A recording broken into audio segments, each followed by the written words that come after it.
So sometimes when we're dealing with triangle congruencies, we are asked to state what additional information is required in order to know that the triangles are congruent for the reason given. So in this case, we have side angle side. So we want to know what other information would we need to add to this picture to know that these triangles are congruent by side angle side. So in this case, all we know is that all we know is that side HI is congruent to segment GI. And the other piece of information that I know that's invisible is that is that angle HIJ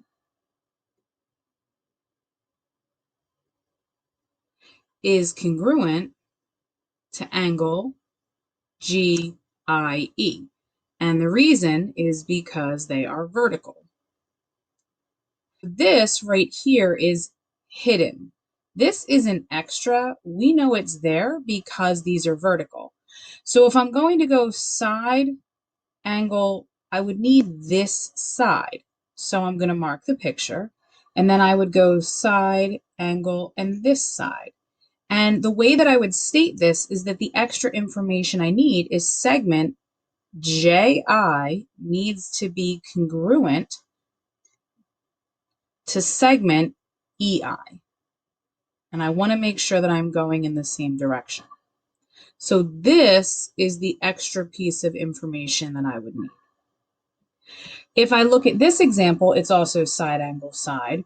These triangles are not touching. There's no hidden information, but I see that I have a side with one tick mark, an angle here that isn't marked, and another side with a tick mark.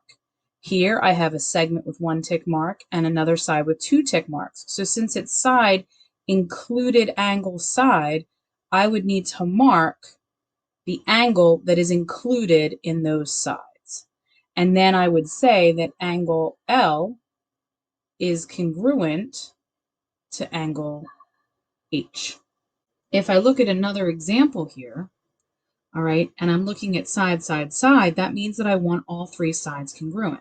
Well, I know that DZ is going to be congruent to XY because they each have one tick mark. I know that XZ is congruent to itself. So technically, that's not extra, that's a piece of hidden information. The third side that I would need to know is segment DX would need to be congruent to segment YZ. And this is the extra information I would need to know to make sure that the triangles are congruent by side, side, side. In this example for side, side, side, I have one side with two tick marks, another side with two tick marks. I have one side with three tick marks. I have another side with three tick marks.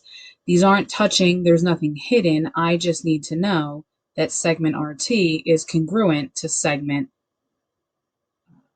XZ because I want to try and make sure that I'm going in the same order because it's congruent.